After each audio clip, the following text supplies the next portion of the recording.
কারো জীবন গল্প যে এতটা ড্রামাটিক হতে পারে তা এই গল্পটি না শুনলে বুঝবেন না। লিখেছেন একজন শিক্ষক, তিনি যেভাবে লিখেছেন আমি ঠিক সেভাবেই বলছি। বাস্তবতাও এমনটা হতে পারে বা গল্পটা আদৌ বাস্তব কিনা তা আমার বিশ্বাসই হতে চাচ্ছে না। তবে আপনাদের মূল্যবান মতামত কমেন্ট বক্সে আশা করছি। তিনি ঠিক এভাবেই বলেছেন। আমি পতিতালয়ে গিয়েছিলাম, সেখানে গিয়ে টাকার বিনিময়ে আমি যে মেয়েটি পেয়েছিলাম সেই মেয়েটি ছিল আমার ভালোবাসার মানুষ। আপনারা হয়তো আমার কথাটা শুনে অবাক হচ্ছেন, আমিও সেদিন অবাক হয়েছিলাম। আমি ইচ্ছে করে সেখানে যাইনি, সেখানে যাওয়ার একটা কারণ ছিল। আমার ভাগ্য সেদিন আমাকে ওখানে টেনে নিয়ে গিয়েছিল। আমি একটা কুষ্টিয়ার সরকারি কলেজের শিক্ষক। তাহলে শুনুন আমার পতিতালয়ে যাওয়ার সেই কাহিনী। আমার নাম জোনায়েদ, বাসা কুষ্টিয়া। আমি যখন খুব ছোট্ট ছিলাম তখন আমার মা মারা যায়। মা মারা যাওয়ার পর আমার বাবা আরো একটি মেয়েকে বিয়ে করে আনে। আমার সেই নতুন মা ছিল অত্যন্ত সুন্দরী। যখন আমরা দুই ভাই বোন ছোট ছিলাম তখন আমাদের ভালোই আদর যত্ন করে মানুষ করতো।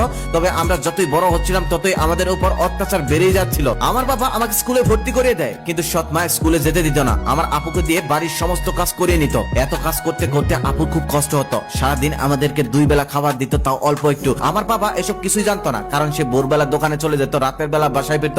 ততক্ষণে আমরা ঘুমিয়ে যেতাম। এমনও হয়েছে বাবার সাথে 1 মাস আমাদের দেখাই হয় নাই। বাবা আমাদের খোঁজ খবর নিত না। সে হয়তো ভাবতো সৎ মা আমাদেরকে ভালোই রেখেছে।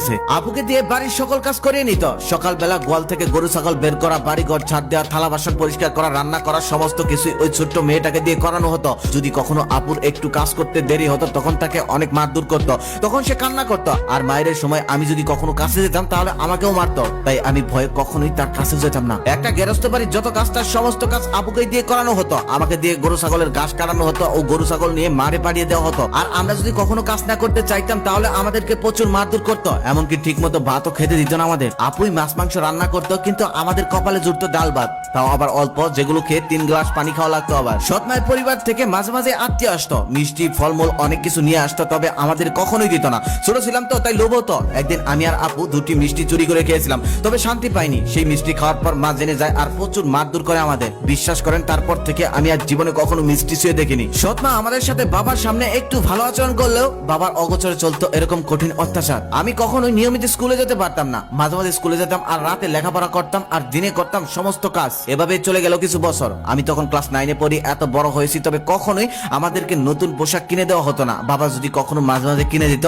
তাহলে মা সেটা নিয়ে যেত, আমাদেরকে পড়তে দিত না। আপু এত বড় হয়েছে তারপরেও কখনোই তাকে একটা ভালো পোশাক পরতে দেওয়া হতো না। সবসময় নোংরা পোশাক পরিয়ে রাখতো। আমার তখন 15 বছর বয়স, তবে 10 বছরের মধ্যে এমন একটা দিন খুঁজে পাওয়া যাবে না যেদিন আমি সৎ মায়ের হাতে মার খাইনি। আমাদের অত্যাচার আরো বেড়ে গেল যখন সৎ মায়ের ঘরে আরো একটি কন্যা সন্তান জন্ম নিল। আমাদের সেই ছোট্ট বোনটাকে আমার অনেক ভালো লাগতো, তাই চারপাশে ঘোরাঘুরি করতাম। কখনো কোলে নেওয়ার সাহস পেতাম না। একদিন সাহস করে কোলে নিয়ে একটা চুমু খেয়েছিলাম। তারপর যেই ঘটনা হয়েছিল সেটা আমি কখনোই ভুলতে পারবো না। আমার সৎ মা সেদিন আমাকে এমন জোরে থাপ্পড় মেরেছিল যার কারণে আমার একটা দাঁতই উঠে যায়। এভাবেই চলছিল আমাদের জীবন। আমাদের সেই ছোট্ট বোনটার নাম ছিল রিপা, তবে রিপাকে কখনোই আমাদের কাছে আসতে দিত না। হঠাৎ করে আমার সেই বড় আপুর একদিন বিয়ে হয়ে যায় একটা প্রাইমারি স্কুলের শিক্ষকের কাছে। আপুর বিয়ের দিন আমার মতো খুশি হয়তো আর কেউ হয়নি। আপুর বরটা মানুষ হিসেবে অনেক ভালো। আপু অনেক সুন্দর ছিল বিদায় আপু পড়াশোনা না জানা সত্ত্বেও একজন শিক্ষক হয়েও তাকে সে বিয়ে করেছে।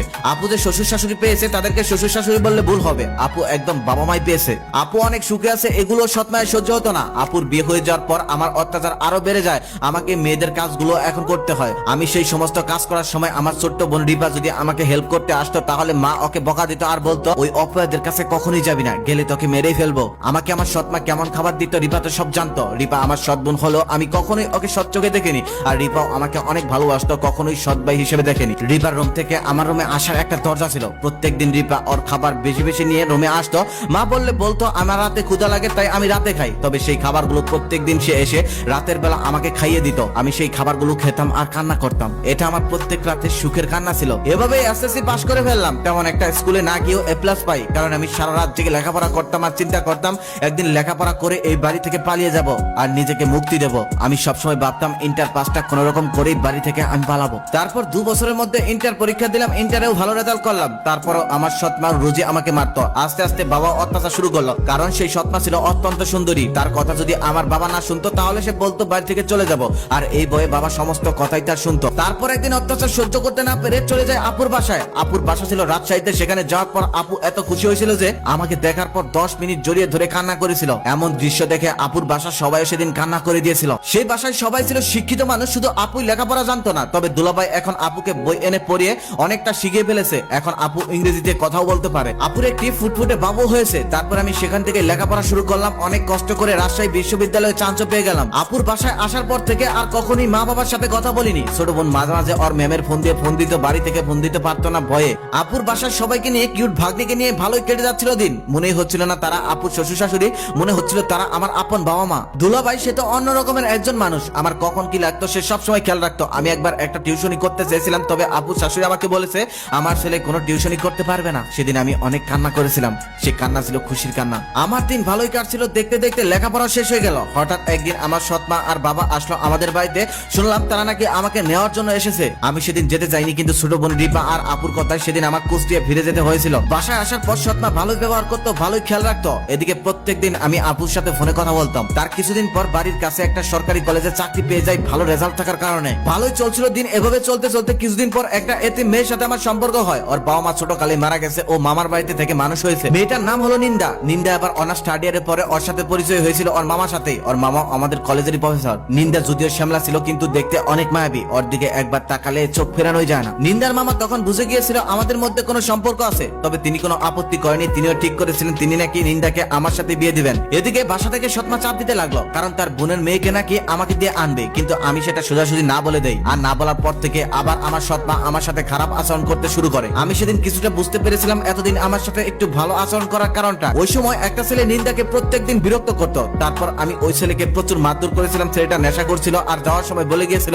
ওই মেয়ের কপালে খারাপ আছে, মিলিয়ে নিস। তারপর একদিন সৎমা আমার ঘরে আসলো আর আসার পর বললো তার বোনের মেয়েকে নাকি আমার বিয়ে করতে হবে। আমি না বলে দেওয়ার সাথে সাথে সে তার জামা কাপড় ছিঁড়ে ফেললো আর চিৎকার করতে লাগলো আর বলল আমার সর্বনাশ করিস না, এসব বলে চিৎকার করতে লাগলো। আর বাবা ওদিক থেকে দৌড়ে আসার পর বাবাকে কান্না করতে করতে সমস্ত ঘটনা খুলে বললো। বাবা মায়ের ছেঁড়া কাপড় দেখে বিশ্বাস করে ফেললো। বাবা সেদিন অনেক মারধর করেছিল আমাকে, এতটা মারধর করেছিল যে সেদিন আমার উঠে দাঁড়ানোর শক্তিটা পর্যন্ত ছিল না। তারপর বাবা আমাকে বাড়ি থেকে বের করে দেয়। তারপর আমি এক বন্ধুর বাসায় চলে যাই। সেখানে গিয়ে সমস্ত ঘটনা খুলে বলি। আমার বন্ধু কিছুতেই বিশ্বাসই করতে চায় না। সে বলে একটা মা কখনো একটা ছেলের সাথে এমনটা করতে পারে।